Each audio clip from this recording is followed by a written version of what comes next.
Hello, everybody. Dan Turbyville here, and this is Powerhouse Fence Show. Thanks for stopping by. Thanks for checking it out.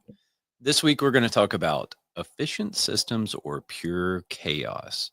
I am not the best at this subject. I'll just go ahead and tell you right now. But something happened to me this week, and it made me realize that there actually is something to having good systems in place. And so I wanted to share that story with you. And, I love to look at a few stories from history. And so we'll kind of cover all of that. Stick around, and there's more of that later. But first, a shout out to our sponsors, Memphis Fence Company, Simpalo, and there's still something new cooking that I haven't really made enough progress on to tell you about yet, but it's coming one of these days, I promise. We have a few partners here on the show. The Thornton Fence Consulting Group is partner number one. If you're looking to bring on a consultant this year or, something along those lines, give Tony and the team a shout. He's partnered he's partnered with Fence GPT. He's put a ton of information in there. So if you're looking for a fence specific AI chatbot, Fence GPT, and he also has a online educational school from Skool, Skool. All of that stuff is linked in the description. Fence News, industry specific publication. They're good people. They put out a good publication. And so here they are. They're partners with the show because I like them. EasyG Manufacturing, they make the big orange equipment that you see at trade shows and things like that. We use their products. We like their products. And so we help support them because of that. And with that, we'll move on to the next thing. We are not live. When you're seeing this live, I will be at, I don't know, meet the teacher night or something like that with our kids. One of them starts school tomorrow, and I think the other one starts school on Monday. Tomorrow for me is Friday. So I'll be there when you're watching this. But anyway, as always, thank you all for being here. I appreciate all of you that listen and tune in and, give a thumbs up, give a rating, whatever you do, share it with someone. I'm sure there's useful content in here that means something to somebody. And my objective is to figure out how to get that to them. And if you want to be a part of helping me do that, here's something you like, share it with somebody. And that's genuinely why I sit here, is because I want to share the experience and the knowledge and those type of things that I've gained over my lifetime of being in this business. We still do have our Make-A-Wish fundraiser going on, also in the description. If you feel like making a donation to that, feel free to do so. Before I go any further, I just want to say that there was a tragic string of events that happened to a member of our Memphis Fence family this week. I'm not going to give you a lot of details. I'll tell you, it was not something that happened at work, but it was a pretty tragic event. So I ask that all of you keep our Memphis Fence team in your thoughts and your prayers as you go throughout the course of the week, right? Maybe just when you say your prayers tonight, maybe just think about our family. It sucks. It's a tough deal. But anyway, all right, now let's get into the show. And we're going to talk about systems or pure chaos. And I've had a little bit of experience with both of those two things this week. I like to look at history, right? And so we're going to start off with that. So we're going to talk about Henry Ford. I think I went like 6 episodes in a row where I used an example from Henry Ford a few months ago. And here we are back again. It's Henry Ford. Surprise, surprise.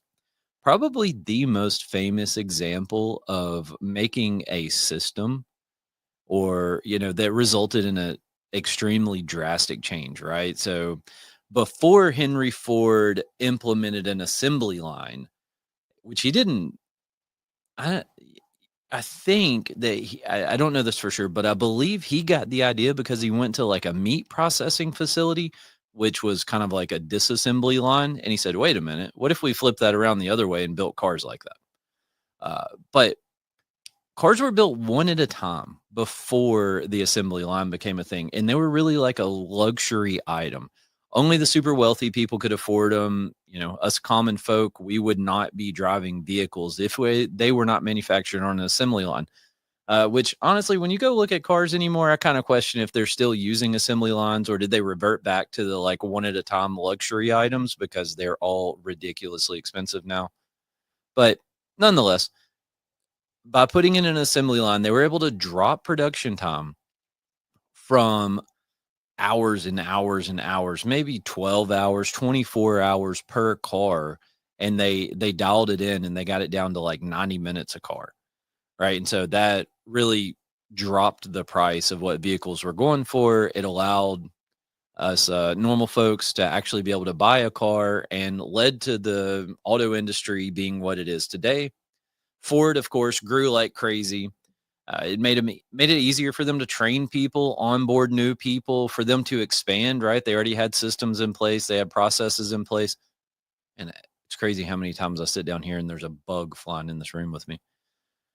And it actually resulted in middle class becoming a thing because of Henry Ford and their assembly line and the systems and processes they put in place, which is wild. But anyway, super famous example, right?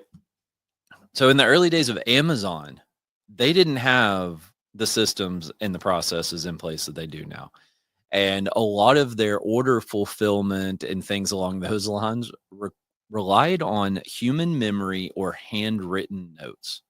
So can you imagine like that old school receipt paper and somebody's writing out an order and they tear it off and hand it to the next packer and they have to run out through a warehouse and try to find the boxes and, you know, the packages and put it all in a box and get it shipped out? I can't imagine the chaos that would result from a system in that type of setting or from a lack of system in that type of setting, right? And so they obviously had shipments wrong, items lost, things were missing, stuff was delayed. I mean, it was just terrible. So they started implementing systems and used a lot of technology. We're not going to go down that whole rabbit hole, but they used a lot of technology, and it really helped them with their sorting, their storage, their fulfillment, all of that stuff. And it allowed Amazon to grow to become what it is today, right? The giant that we know Amazon is now, all because they implemented new systems and processes and technologies. And this, I'm pretty sure this wasp is like hovering over my head right now. Crazy dude. So if y'all hear me like start screaming, then you know what happened. This one really surprised me. I'm pretty sure in 2008, okay, the year 2008, like just a few years ago, the World Health Organization made a surgical safety checklist. That's wild that it only happened in 2008, right? I don't know anything about it. I didn't do a ton of research on this, but I saw 19 items on a checklist. That's it. And so it's talked about steps that they have to take, proper identification or identification confirmation of the person that they're doing surgery on, and tools that they needed in the room and things like that.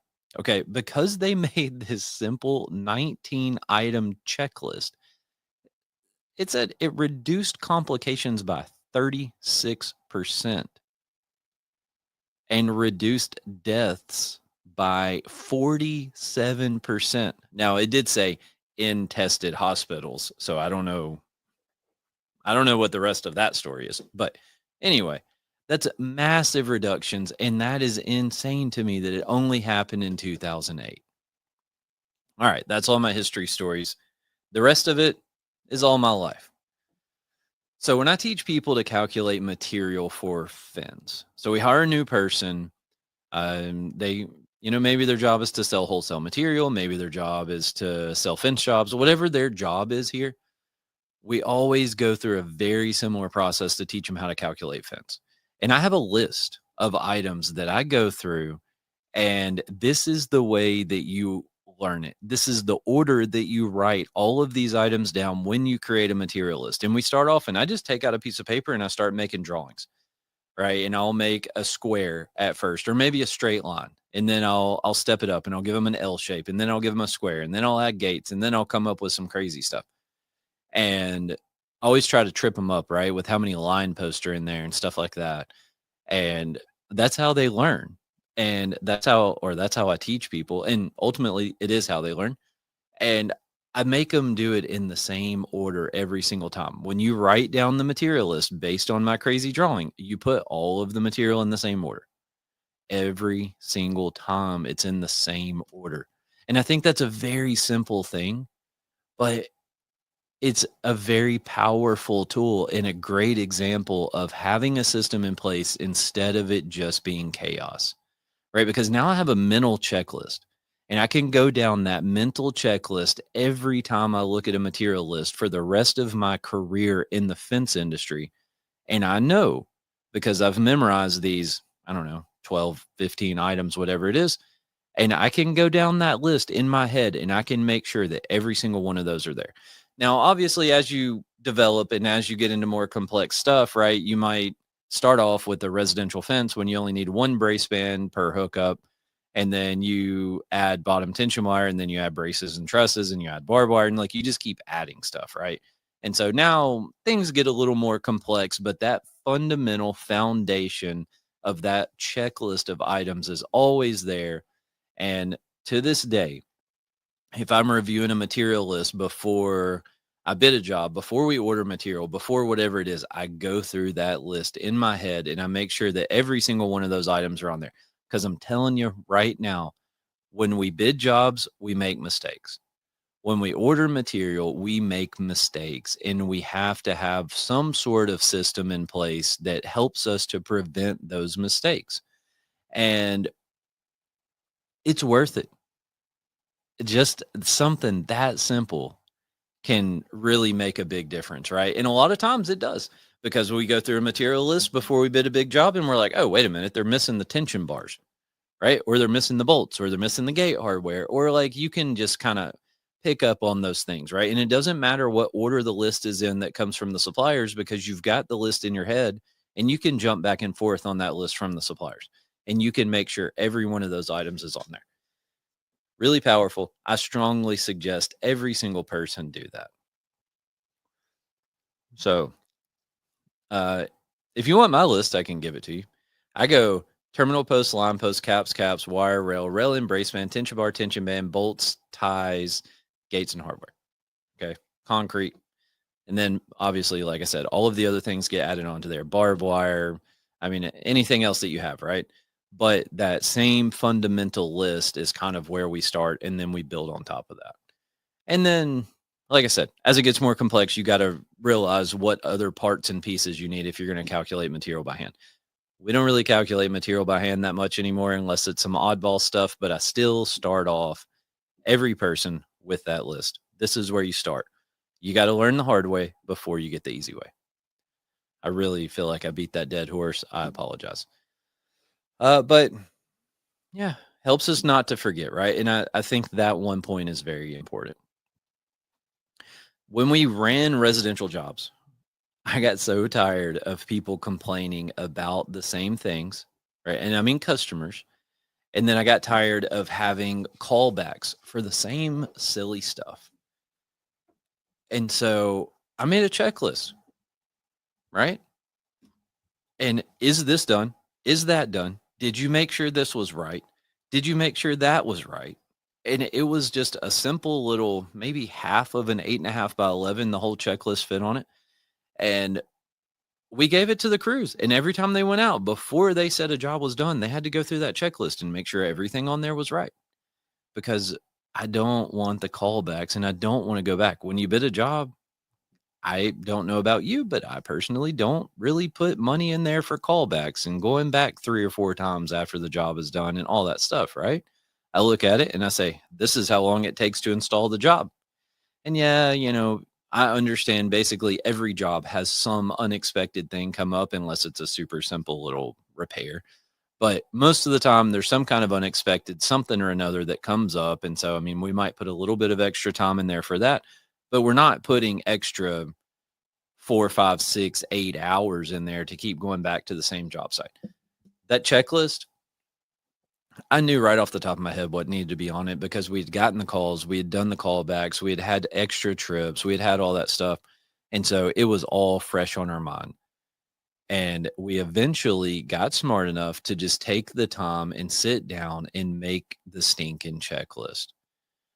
Right? We didn't do it for so long. And I don't know why. Like it doesn't take any time to do it. And I've flirted with this whole like checklist and forms that we have to fill out type of concept for a long time. Uh, so in a lot, we have work order forms, and these get filled out at different points in the job, depending on the type of job and what it is. But we have these work order forms, and they have a blank for every single thing, every single piece of information that you need to install that job or to pull the material or to quote the job or bill the job or whatever it is. It's all on there. And that is a checklist in itself. Okay. So it doesn't have to be like actually a spot, a piece of paper that has little boxes that you go down and you check every single box. It doesn't have to be that. It can be a work order form that has all of the specs listed out, right? What are the line posts? What are the corner posts? What are the end posts? What are the concrete footings? What are the tie wire? What are the fit what type of fittings, right? You can have the railings and the brace bands and the tension bands and all of that stuff on there, or however that works in your world. But by making that list, and if you give that list to a person that's going out and looking at a repair, well, now they're forced to put that information on every single line, and they can't go, oh crap, I forgot to check if it was 9 gauge wire or not, right? Because you handed them a piece of paper that had the spot for them to put that information on. And then when you're creating a work order for a crew to go out and install a job, same exact thing. There's a spot on the piece of paper for that information. And so there is no more of that, like, oh, whoops, I forgot to tell them what type of wire to take or how tall the fence was or whatever. So systems, checklist, all of that is a big, big deal. And I think there's some stuff you got to go through, right? You got to spend a little time and you got to sit down and you got to think about what information could you need. And don't try to do it for 100% of every possible scenario that's under the sun because you're going to drive yourself absolutely insane. You want to try to get 80, 85, 90% of the stuff that you're doing. And if you can get all of that on your checklist, the odds of you making a mistake on the 10%, well, the odds of you making a mistake went down because now you only are allowed to make a mistake on the 10% of your jobs. As long as the information gets put on the forms and as long as the forms are filled out right, then the information is going to be there. So checklists do seem a little silly and they might even seem a little childish or whatever, but I promise you they prevent mistakes and they prevent accidents, and all of us make those mistakes or accidents. We all do stuff wrong. To this day, there's like, I don't know, 3 or 4 or 500 square steel posts that have been stored on a rack over in our steel storage area. They've probably been in there for 10 years because I ordered them for a job, and guess what? I ordered them too short, right? And we have this giant rack full of a bunch of square steel tube that's all the wrong size, and it's just sitting there because I don't want to scrap it, which ultimately we're going to do. But I didn't want to scrap it, and I thought, man, one of these days we're going to need that stuff, and so it's just going to sit right here until we need it. And there it is, collecting dust. That really hurts my feelings when I mess up. I beat myself up, and I think that's good because I push myself to be better, and I've yet to figure out how to be perfect, and I don't think that I ever will, but every time I make a mistake, I learn a little something, I get a little bit better, and that's all that we can do. And now it's time for a tea break.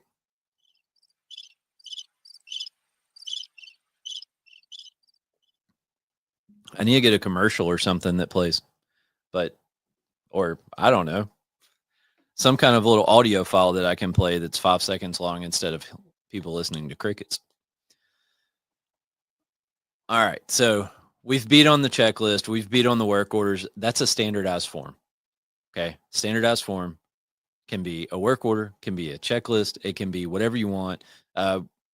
We used to make, back whenever we printed a lot of paper, we used to have these manila folders for jobs, right? And we would print everything off and put it all in these big folders. And some of them might be, quarter inch thick. Some of them might be 3 inches thick, depending on what it was and what all was going on.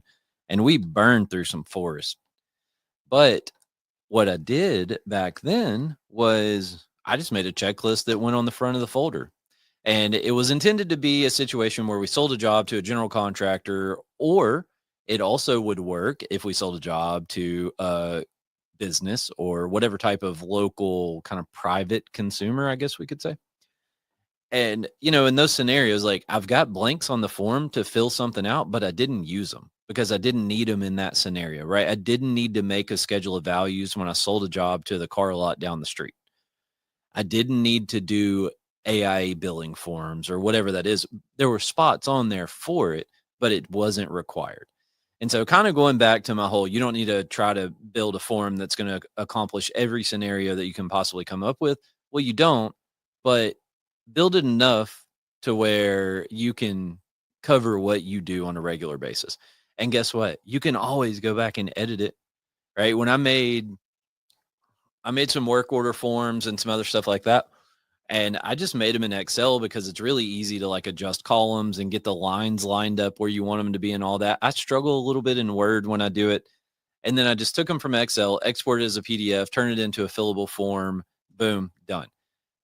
And if I need to edit it, I still have the Excel file. I didn't delete it when I was done, right? I didn't print 10 million of them because I'm going to use them every day. We typically fill them out as a PDF form, so they get typed instead of handwritten. There was a lot of scenarios where they are handwritten, so we've done both. But if we're going to handwrite them, I would just go up to the copy machine and I would print them. Well, I would print them from my computer on the copy machine. But we're not doing the thing like we used to do, right? Used to, we would get them we would get them kind of dialed in, and then we would print them up on these pads. And so a pad may have 100 sheets on it that were all kind of attached at the top with like that rubbery glue tape type stuff. And you could just pull one at a time off, right? We used to get the carbon copy stuff to where we'd have, like a white, yellow, and red copy of all of it, I think. And the white went here, the yellow went there, the red went there, and they were all for something. I don't miss those days. I'm terrible at keeping up with a piece of paper. And so, anyway, there's some stories about stuff that we've done, and in my opinion on stuff so far. All right, so I want to change gears a little bit. I'm going to talk about an analogy that I like to use when I talk about Simpalo. All right, and I've heard so many people just maybe it's during a demo, right? Maybe they talked to us at Fence Tech and we followed up with them. Maybe it's an array of situations where I find myself in a conversation and I hear, "Oh man, we love it, but we're just too busy to try to implement something new." And after I heard this, I don't know, the first 20 times, I kind of thought, that is about the same as me saying, I can't stop to put gas in the car because I'm too busy pushing it. So if I put gas in the car, I can get where I'm going a lot faster. Now, yeah, I have to stop making progress altogether long enough to put gas in the car. So there is that downtime. But after I put gas in the car, I'm good to go. Now I can just cruise down the road. It's easier. I don't have to push a car. It's faster because now the car's driving and I get where I want to go a lot quicker, right? So I kind of think of that analogy with either implementing new technologies, implementing these standards, procedures, standardized forms, whatever it is. I kind of think of that analogy in those worlds, right? Oh man, I just don't have time to sit down and make a work order form because I'm so busy filling out my notepads, right? Well, yeah, but you do it one time and then you don't have to write the same thing over and over and over and over and over again. Even better, make it in Excel or a PDF form and you can set it up to where there's drop downs and it autofills and does all of this stuff. You don't try to like get overwhelmed and think you got to start with that, right? Start with something And then when you have a little time to spare, you can always improve a little more and a little more and a little more and get it dialed into where you want it to be. That's always the advice that I try to give y'all is start.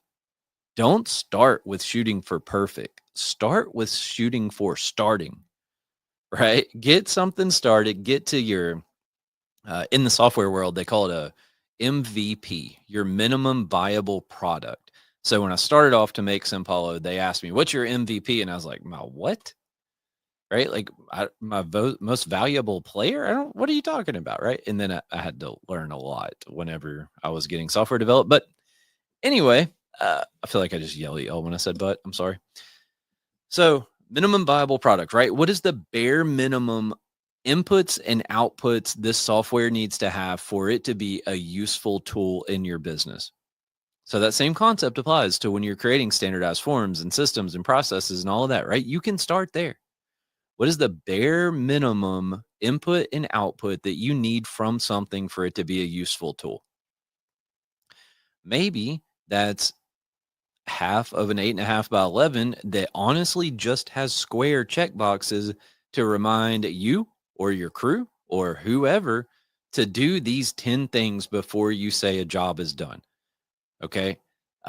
We did it with one of our crew leaders for a while. We had him set up to where the manager that was in charge of that department would sit down with him either in the morning or the end of the day for the next day, and they would write out a checklist. So we made a form, and it had 6 or 8 items at the top that were always there.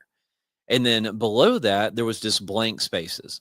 And so what they could do is they could sit down, they could say, "Okay, I know I need to take these 6 or 8 items with me every time I do a job. These always need to be there." Or the vast majority of the time, these always need to be there, right? And then below that, there was extra spaces where you could write in additional items that you wanted to take, and they did that every single day for like 2 months together. And the guy running the crew was able to learn to think of what he's gonna need to accomplish the task for that day or the next day, like I said, depending on how that how that timing worked out. But it taught him to think about the items that he needed to take with him. And then the manager was able to step away, and now the crew leader could do that on his own because he could think about what was coming up. And maybe at first he got the manager to review it and say, "Hey, can you take a look at this list and make sure it looks right to you?" And then eventually he just knew, right? He learned and he grew and he developed and he got to the point where he had the forethought to think about the tools, the equipment, the blades, the grinding disc, whatever it was that he needed to take with him, and he took it all. And again, that was a reaction, right? We were not being proactive. We were being reactive because there were so many times when he would go out and forget the touch-up paint. Oh man, I forgot the hinges. Oh man, I forgot this. I forgot that. And it's like, golly, how much time do you spend a week driving back and forth to and from job sites because you forgot something? And so again, simple little checklist takes 30 minutes to make. We put it in place. We spent some time with him. We taught him to recognize the things that he needed to take, make sure they're on the truck, and eliminate that issue. That was just one issue. Okay. We didn't solve the problems of the world. We didn't completely revolutionize the way that we do business. We didn't change anything that was insane. We just made small, simple changes, and that empowered him to be able to do his job effectively. And I think that's a big thing. That's very important. So, again, start with something simple, right? Get your feet wet. You're going to get better at it. You're going to get faster at it. And next thing you know, you can have systems in place for everything. And it might take you 2 or 3 or 5 years to get to that point. That's fine. I think as long as you're making progress, improving, I think you're doing what you should be doing. Um, Nothing is always. So I think there's times whenever you got to stop what you're doing and you got to fix it right now. But overall, I think for the most part, as long as you realize, hey, I have this deficiency and I need to fix it and I'm going to make progress, I think that's a good step. You're heading in the right direction. All right. So we talked about I can't stop to put gas in the car because I'm too busy pushing it. And I got a secret for you guys. I do that. I 100% do the exact same thing. You remember that order that I teach everybody how to calculate material in? I bet I did it 15 times by writing that list on a piece of paper and handed it to him before I finally sat there and typed it. Right. And then we took the list that I typed and we expanded on it a little bit. And now all of a sudden it had a little bit of descriptions to go with it. I mean, it only took me 10 years to do that, but we finally got there. And you know what it did? It made it to where it saved me that time of having to explain to everyone what every single thing does. And then also, I mean, just at a real high level, it saved me from having to write it. Right. And so little simple things like that make a big difference. They make life easier. Uh, so but anyway, like I said, I do the exact same thing, right? There's probably 100 things I could sit here and tell you right now that we need standard processes for. We need standard forms. We need standard documentation that we don't have. But I realize it and I acknowledge that there are things missing and I constantly try to make improvements on those things. And that's all we can do is we just try to be a little bit better. We try to improve a little bit. And the situation that you don't want to be in is when it becomes complete chaos. Okay. So you go from, I can't stop to put gas in the car because I'm too busy pushing it, to something like you're trying to push 3 cars up 2 different hills while you're missing your shoelaces. You got a splinter in your big toe and you have dirt in your eyes. Right. And it happens quick. That transition will happen really quickly. Or maybe we realize it way too far down the road, right? And we go, oh crap, this is complete insanity. I can't keep doing this. I have to have something now. That's not the spot we like to be in. Doesn't make sense for us to get to that point, but we do it. I do it. I'm sure somebody listening to this thing can relate to what I just said. And so, again, just acknowledging that there is an issue, working on that issue, and trying to be a little bit proactive is a huge step. I struggle with the proactive thing.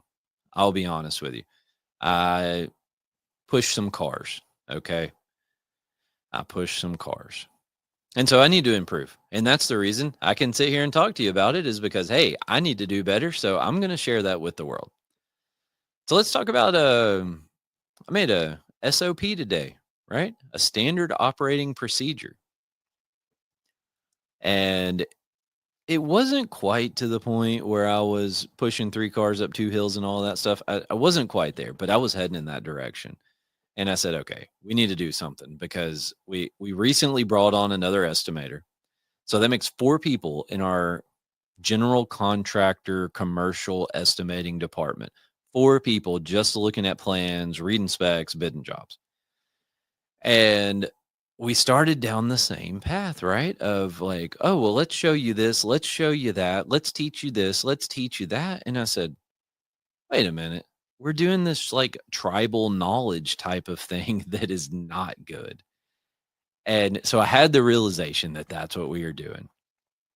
When I don't remember if it was when I hired this estimator or the one before, my wife said, how many estimators do you need? Sorry, she doesn't really talk like that. I don't know why I made it so dramatic. She says, how many estimators do you need? How many estimators do you need? And I said, I want 18 of them. I want to bid everything. I want to bid all the jobs. I want to conquer the world. I want to go everywhere.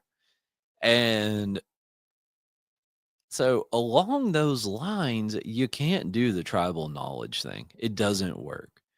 You can get by with it, when you got 1 or 2 people, 3, I think we were kind of pushing it. More on that here in a minute, but remind me about the 3 and we were pushing it thing. We've been growing this group, this GC estimating department. We've been growing it.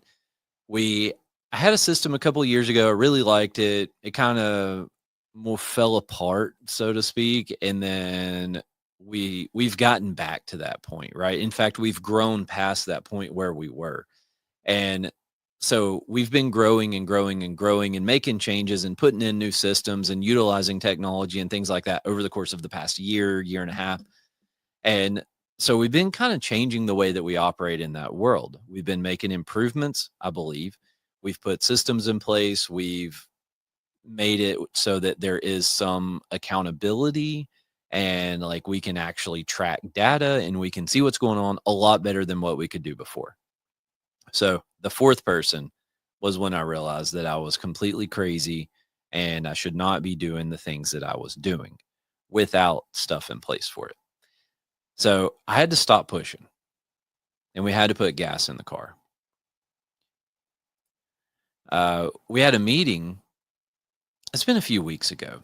And in that meeting, I said, how do we do this? 3 people in the room with me. And I got 3 different answers. And I said, oh, okay. Well, that's not good. Right. So if you want to test your tribal knowledge and how that's working out for you, do that. Pull a few people in the room with you and ask them how you do something and just let them answer, right? Let each one of them answer individually and see what they say. And if they all say the same thing, then they probably just answered the same thing as the first guy, right? So make the new person answer first. I don't know.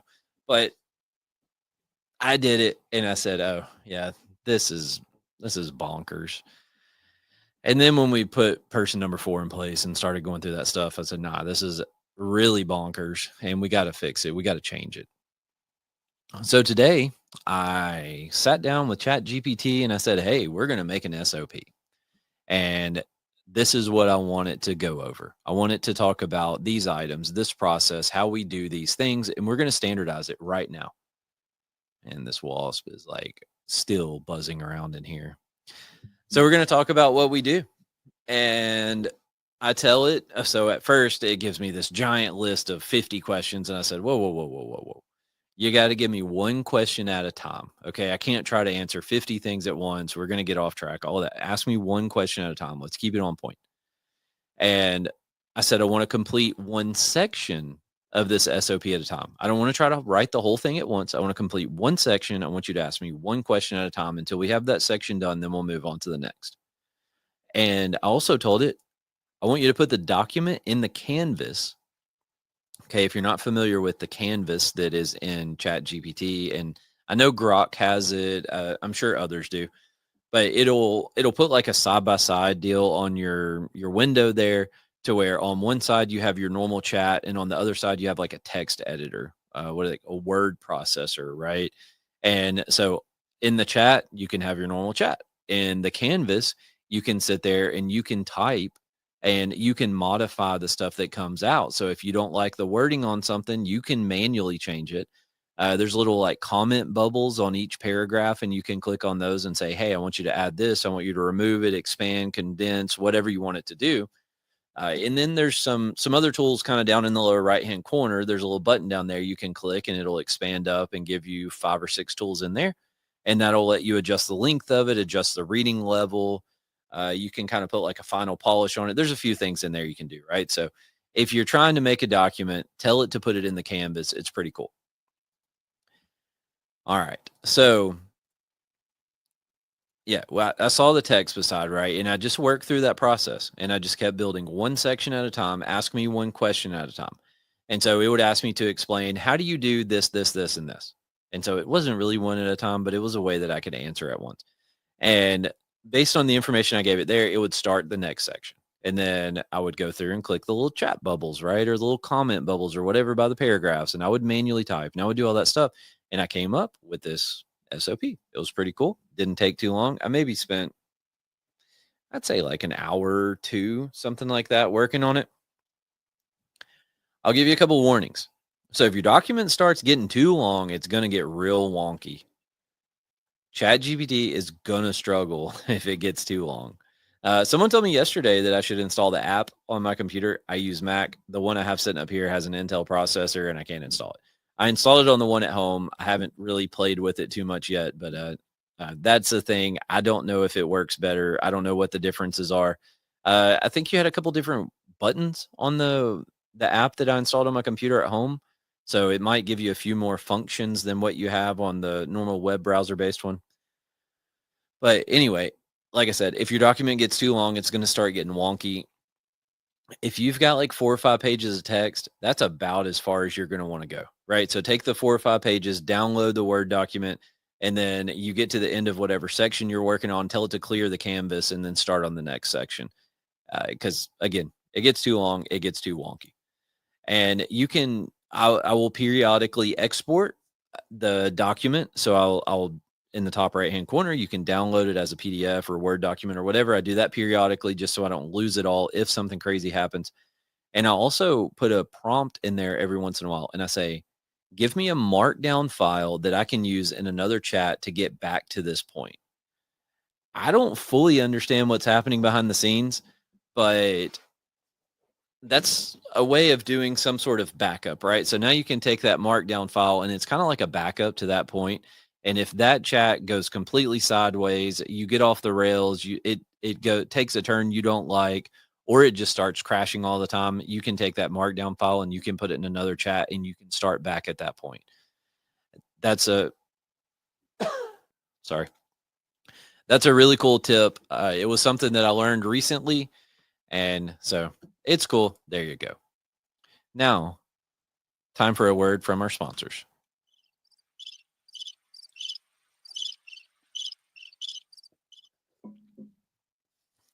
Actually, just a tea break. So here's what all I included in it. I'll kind of run through this list real quick.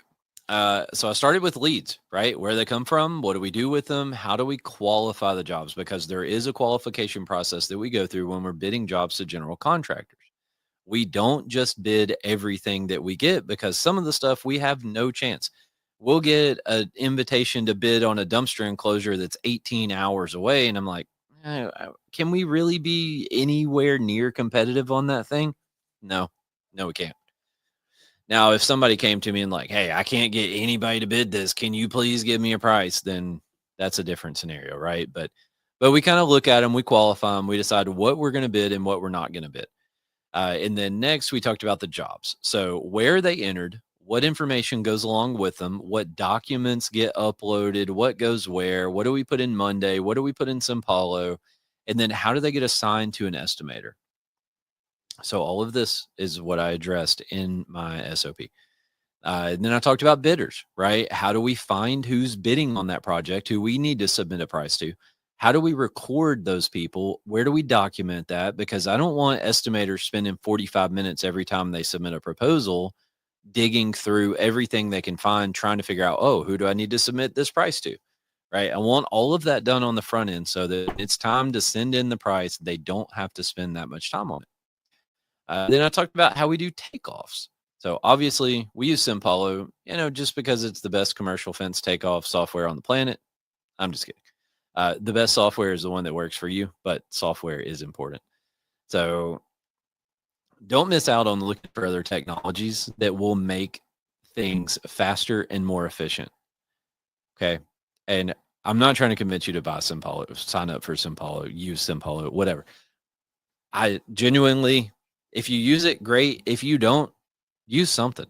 There used to be like a recovery treatment type center here, and they would say, if you don't get help here, please get help somewhere. And not like that, right? I think about that if you don't use Simpalo, please use something. But use something, right? There's a lot of technologies that exist. There's a lot of tools you can use. There's a lot of stuff out there that make all of this faster. That's good.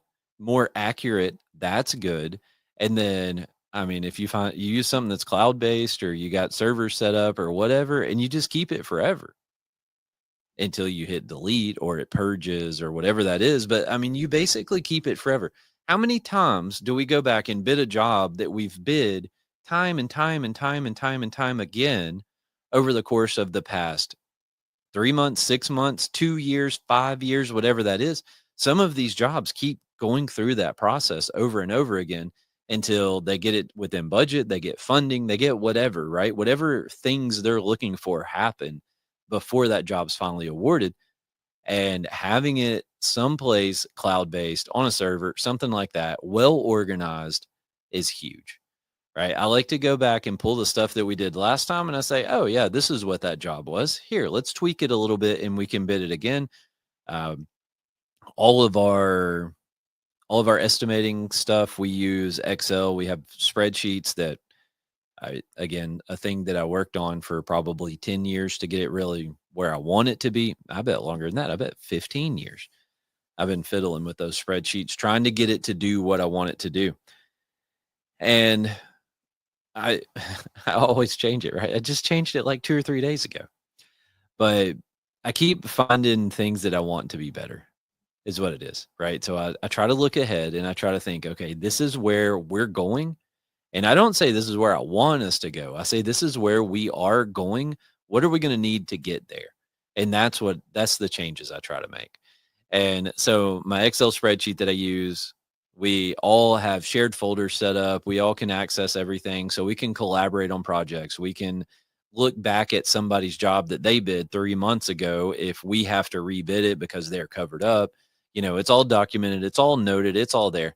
Whatever that is, we like to keep everything accessible. We like to keep it all cloud-based and we like to keep it eh, uh I don't know. I already said accessible, but that's what I was going to say again.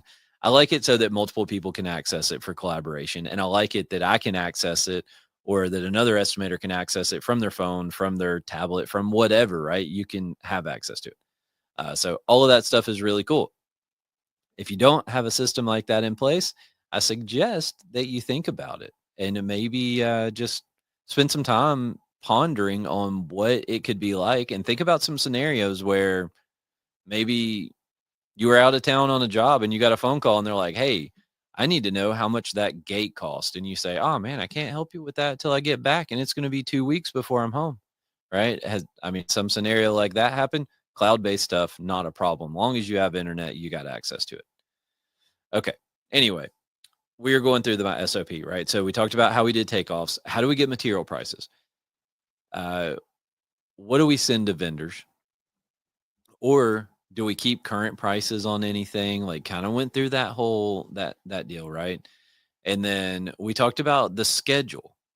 So when do we want to take a look at that job? I've gone over this in this show multiple times, I know. So I'm not trying to get deep into any of this stuff, right? I'm just trying to let you know what I put in there. So when do we look at the job? When do we ask for vendor prices? When do we ask for subcontractor prices? When do we want to submit the price? How do we prepare the estimate? Again, that Excel spreadsheet I was talking about kind of went through and talked about how I want that process to go. Right? I really stressed like it's really important that you spend time, you make sure it's accurate, you make sure it's complete, and this is the steps that you take to do that. How do we create a proposal? Well, I'm a stickler on proposals all looking the same. It's kind of like when you go to a chain restaurant that's across the country or world, or you go to a coffee shop or whatever it is, you know what the cup is going to look like when you get it, right? For the most part. Now, they may have some stuff that's different regionally, whatever. But for the most part, you know what that cup is going to look like because they do it the same. Their presentation is the same. When you walk into that location that's 18 hours from your home, it feels the same as it does at home. Again, nothing is always. I understand there's somebody out there like, well, I went in that Starbucks one time and it was completely different. Yeah, it happens.